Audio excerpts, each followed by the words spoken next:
C'est possible. Yes, everything is possible with biotechnology. Like other countries in Africa, Côte d'Ivoire has a booming population of young people.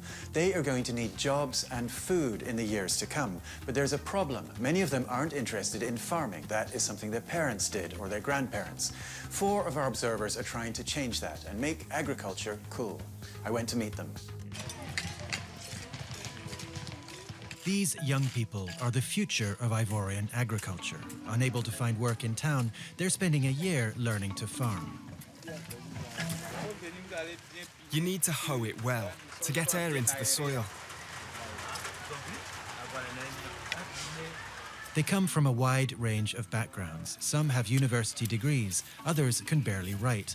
But like most Ivorians, their families have land in their home village, and they've chosen agriculture as their best bet for the future.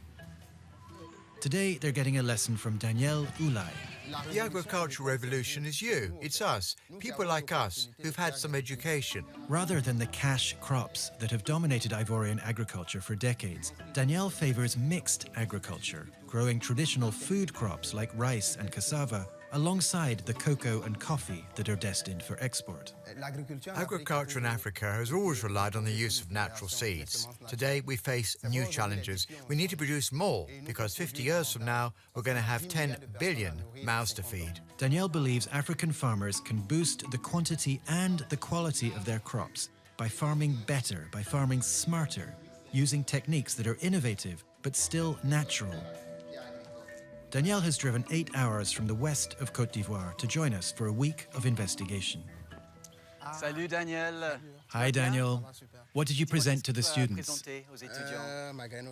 My seed library. Yes, we've talked about it on the Observers website.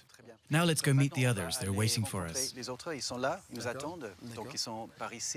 Bonjour tout le monde. Merci. Hi everyone. Thanks for coming. Bonjour. Salut. Salut Cléophas. Allez. Bon, on va, vous savez... So, you know why we're here. We're going to be looking at the future of agriculture in Côte d'Ivoire, the challenges and I hope some solutions. So let's start by introducing ourselves. My name's Cléophas Mosala. I'm a reporter for AgribusinessTV. My name's Jean-Delmas Ehui. I'm the founder of the startup ICT for Dev, and I'm about to turn 37. My name is Bamba. I'm 32, and I'm developing a technique to extend the shelf life of cassava. Our observers are part of a generation of engineers, entrepreneurs and IT specialists in Africa who've turned their attention to agriculture. The fact that we are in an agricultural school where young people are learning about agriculture is proof that there is a problem. We need to change the image of agriculture to get young people interested in farming again. We can start by drawing on all of Côte d'Ivoire's experience in agriculture. That will help the younger generation. We have to attract young people from other sectors, such as marketing and so on. The group finishes by discussing the program for the week. Jean-Delmas will join us later, but now it's time for the first project. Maimouna presenting her conservation technique to the students. It's her first formal presentation, and Cléophas is covering it for AgribusinessTV. The subject of my visit today is one of the main foods that we consume in our country. Maimouna has no university education, but with help from Daniel's incubator for young talent, she has developed a way of prolonging the shelf life of cassava. With this powder, we can preserve cassava for 6 months or more. The students seem happy, but Cléophas wants to make sure she isn't giving them false expectations. Cassava, generally speaking, doesn't have high profits. Have you assessed the added value that your technique would bring to farmers? 2 kilos of cassava sells for 120 francs, but it's enough to make 1 kilo of this powder, which we're hoping to sell for 350 francs. It can be profitable. There's money in it. Afterwards, Cléophas is impressed. It was great because she defended it well from a technical point of view and from a business perspective. AgribusinessTV is a web-based video network that aims to interest young Africans in agriculture by focusing on projects like Maimouna's. Launched in Burkina Faso in early 2016, It already has correspondents in 10 countries. We're seeing more and more young people in agriculture. They bring innovation, which the older generation lacked. Seeing agriculture differently. That's our slogan. Back in the fields, the students say they were impressed with Maimuna's presentation too. After graduation, 19-year-old Marie is planning to go back to her family farm with new ideas to help her parents. Cassava has a lot of qualities that we aren't taking advantage of yet, like the technique for drying cassava into a powder. My parents have never tried it. Half of Côte d'Ivoire's population is under 18. And as the country continues to urbanize, many of them will leave their villages to seek their fortune in the cities. But the country's high growth rate won't be enough to give them all jobs. While Marie has chosen to go back to the land, many of her peers will have to. Cash crops like cocoa, coffee and rubber account for half of Côte d'Ivoire's exports, and agriculture provides a living for 2/3 of its people, mostly on small single-family farms. Jean-Delmas takes us to a cola plantation. So where's the plantation? It's here. Cola is a nut that is rich in caffeine. This farmer has 15 hectares. 15 hectares for one producer. It isn't much in terms of production. If the farmer works alone, it will be hard for him to commercialize his crop. Together, they are stronger. They have more clout. It's critical for small farmers like this to be able to get a decent price for their crop. Fortunately, he's already joined a cooperative. Jean-Delmas is visiting the cooperative today to show them software he has designed to help them organize and get the best deal for their members. Hello, Derek, I'd like to introduce you to Mr. Abu. We call him Abu Cola. He is the president of the Cola Federation. Cola is chewed as a mild stimulant. It was originally the source of caffeine in Coca-Cola. So I'm supposed to eat it?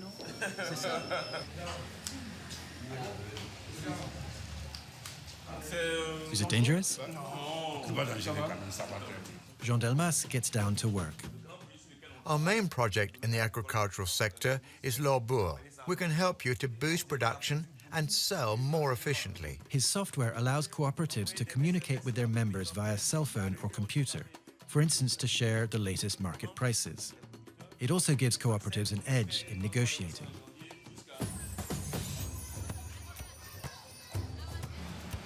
One-fifth of Ivorians now live in the biggest city, Abidjan.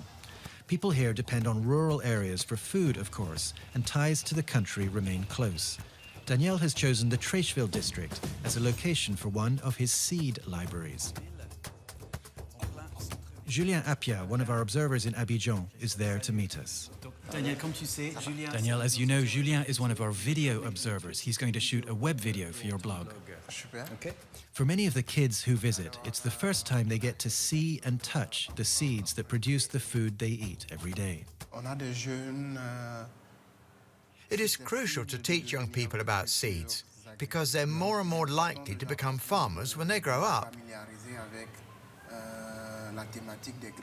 Daniel also has seed libraries in rural areas like his hometown, where farmers can come and stock up on seeds to use for planting.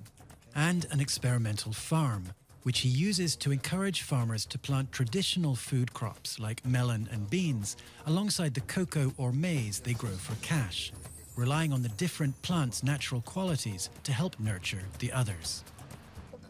The next day, we visit the kind of lab Daniel is suspicious of. WAVE is a well-funded private sector program looking at ways to boost productivity via scientific research, though not by genetic modification. At least not yet. Microbiologist Justin Peter is working on producing cassava strains that are disease-free and resistant to pests like the whitefly. Daniel, what can your farmers do to combat whitefly? Do they have a solution? No, they don't. Today, they are taking microscopic samples from a strain of cassava that is well adapted for making atieke, a staple in Ivorian cuisine. Making sure to choose samples that are free of disease, the scientists then reproduce them via a cloning technique known as micropropagation. Is it genetically modified? No, not at all. It's got nothing to do with genetic modification. The scientists grow the cloned plants in the lab, then give cuttings to farmers. The farmers simply take the cuttings and replant them. So these cuttings can be reproduced? Yes, they can. For now, Dr. Peter's team give their samples to farmers for free on a test basis.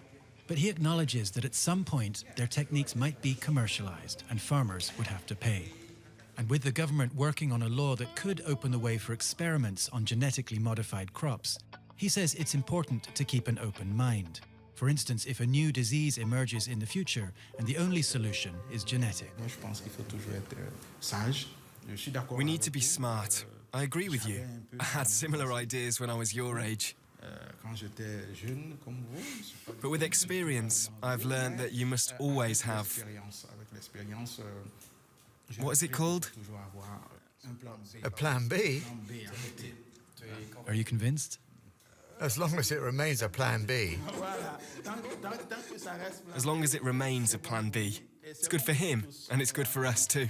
In the greenhouse where they grow the samples, Daniel asks for some cuttings he can take to the farmers he works with. Dr. Peter agrees to send some once they're ready. Afterwards, Daniel still has some doubts. What we've seen is great. We saw plants which are the result of micropropagation. They are resistant to viruses and they can be reproduced. It's great, but I have one concern.